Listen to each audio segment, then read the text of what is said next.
अजब रमा राघवची जोडी। तिला काय झालंय हे आता तिला विचारायलाच हवं। आत्तापर्यंत मी खूप ऐकून घेतलं वहिनी यायचं, पण हे जे ती तुझ्यासोबत वागली ना ते नाही आवडलंय मला। आणि मी तिला हे जाऊन आता विचारणार आहे की हे नक्की काय चाललंय, ती अशी का वागते ते। राघव, राघव नाही, राघव थांब। हे बघ, कुठलीही गोष्ट आपण रागात हँडल करायची नाही। वहिनी चिडल्या असतील ना, पण कदाचित त्यांच्या नवऱ्याबद्दल हे असं ऐकून त्यांना राग आला असेल आणि आपणच त्यांना समजून घ्यायला हवं की नाही राघव?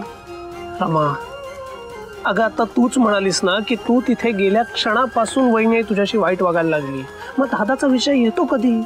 राघव, रागात विचारलेल्या प्रश्नाची उत्तरं रागातच मिळणार आहे, अशाने गोष्टी कॉम्प्लिकेट होते। तूच मला म्हणतोस की नाही नाही, कोणाच्या रागात भर नाही टाकायची, त्याने शांत व्हायची वाट बघायची।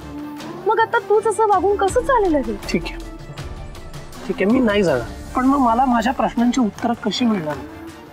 वहिनी आईनी तिच्या आजारपणाबद्दल सगळ्या गोष्टी आपल्यापासून लपवून का ठेवल्या? ती आपल्याशी खोटं का वागली? तिने त्या डायरीमध्ये तिच्या आई आजारी आहेत असं का लिहून ठेवलं? या सगळ्या प्रश्नांची उत्तरं कशी मिळणार? उगाच तुला काही बोलली परत तर काय? ऐकून घे, ओरडल्या तर ओरडा खायचा, हरकत नाही राघव। काही दिवसांनी तरी वहिनींचा माझ्यावरचा राग शांत होतो। आणि तूच नेहमी म्हणतोस ना मला, प्रवाह एका बाजूने बंद झाला तर दुसऱ्या बाजूने होऊ द्यायचं, अशाने पाणी साठतं। वहिनींनी माझ्याशी बोलणं बंद केलं म्हणून काय झालं? मीही त्यांच्याशी बोलणं बंद केलं तर त्यांचा माझ्यावरचा राग कमी कसा होईल? कौतुक करावं तितकं कमी। अरे राघवा, वीज किती वेळ बंद राहणार आहे? तुम्ही आत या बघू।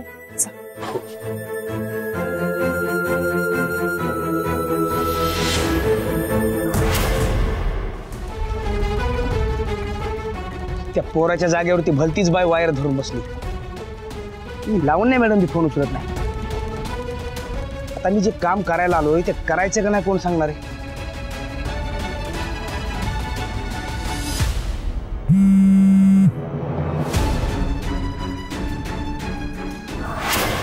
काय झालं? काय नाही, शोल्डर गन शोधते। बरं, तुम्ही इलेक्ट्रिसिटी बोर्डातून आलात ना? तुमचा युनिफॉर्म कुठे आहे मग?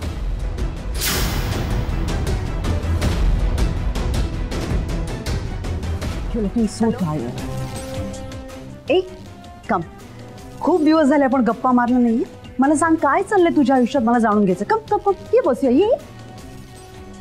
ममा, तुला खरंच असं वाटतं का ग मला तुझ्याशी बोलण्यात काही इंटरेस्ट आहे?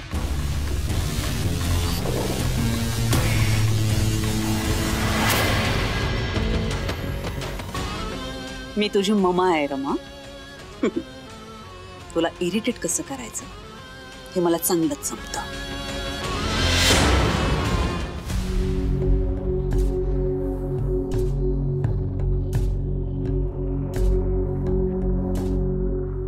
रमा परत आली तर? इम्पॉसिबल। मी जोपर्यंत हॉलमध्ये तोपर्यंत रमा तिच्या रूमच्या बाहेर येणार नाही, सो डोंट वरी। काय झालं? मला जाब विचारणार होतीस, पण आता नाही। तो माझ्या घरात आलीस ना, मग आता मी बोलणार आणि तू ऐकायचं।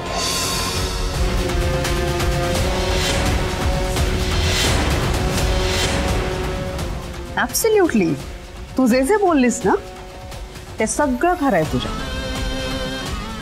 त्या चुकीच्या इलेक्ट्रिशियनला मीच पाठवलं होतं, पण त्या मूर्ख माणसाने चुकून एका चुकीच्या व्यक्तीला शॉक सुरुवात झाली। त्यात एकदा आमचं भांडण झालं, रमाताईने समजवलं म्हणून आमचं पॅचअप झालं, ते नशीब। पण आता मी ठरवलंय वरुणला समजून घ्यायचं, म्हणून तर आता वेळ मिळेल तेव्हा त्याला भेटायला जाणार आहे। सतत वरुणच्या नावाचा जप करत असतेस।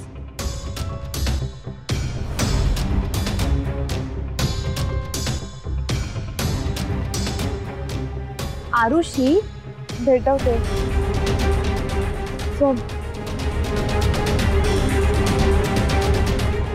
हे सगळे असे माझ्याकडे का बघतायत? ते माझ्याबद्दल बोलतायत का? सोड ग, टपोरी मुलं असतील, जस्ट इग्नोर देम. हो बरं मला सांग, वरुणला कधी भेटवणार आहेस? अगं आज वरुण आणि मी भेटणार नाही होत, पण उद्या तो मला पिक करायला येईल ना, तेव्हा मी तुला भेटवते. ओके? 100 वर्ष आयुष्य. वरुणचं नाव काढलं आणि फोन आला. अननोन नंबर आहे. हॅलो. ए आज भेटतेस का? व्हॉट? कोण बोलताय? आरुषी ना, ये भेटायला. पत्ता पाठवू का? कोण होता हा माणूस? हा माझं नाव घेऊन बोलला. काय बोलला? ठीक आहे, नाही बघत, पण तूही माझ्याबद्दल घरी कुणाला काही सांगायचं नाही.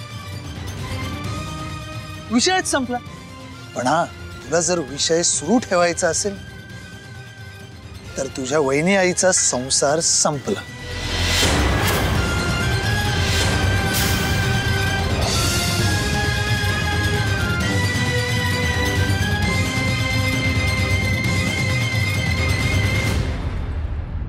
राघव असं डिस्टर्ब होऊन काय होणार आहे?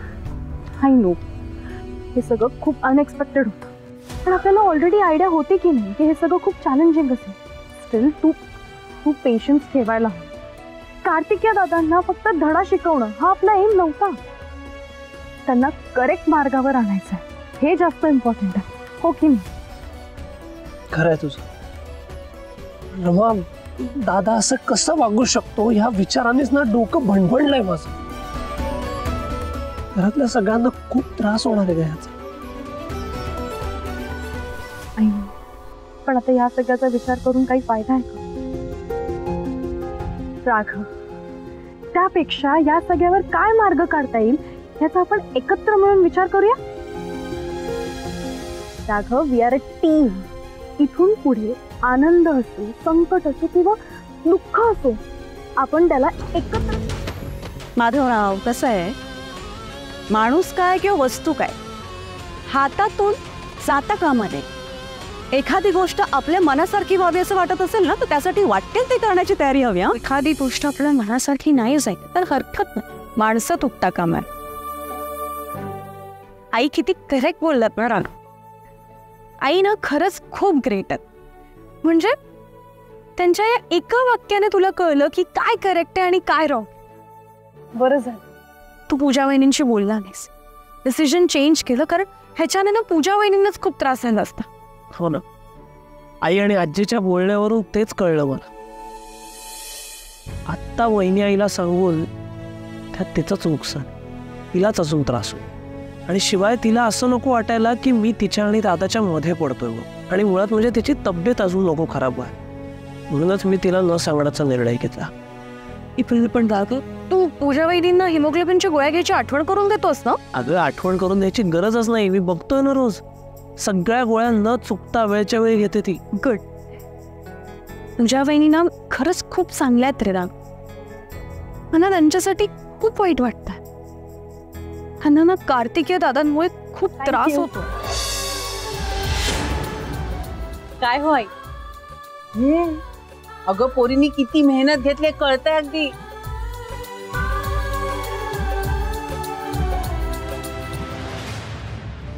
आजी, अगं रमाने स्वतःच्या हाताने बनवले हे मकर.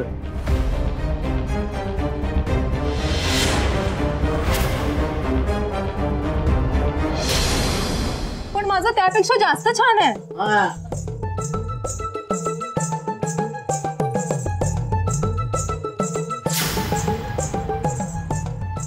बरं का, मी ना खूप व्हिडिओज बघितलेत मखर बनवण्याचे, डेकोरेशन करण्याचे.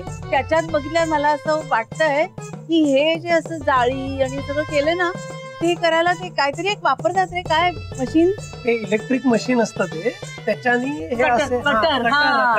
हा जो रंग दिलेला दिसतोय का तुला आजी, हे बघ, हे जे टेक्स्चर आलंय ना, हे ते त्या कंप्रेसर लावलेल्या गन मुळे येतं. ती गन वापरली रंग द्यायला. नाही, मी खरंच स्वतःच्या हाताने बनवलं हे, म्हणून तर मला रात्रभर जागावं लागलं ना. राघव, कदाचित हे तुला आणि मला नाही जमणार, पण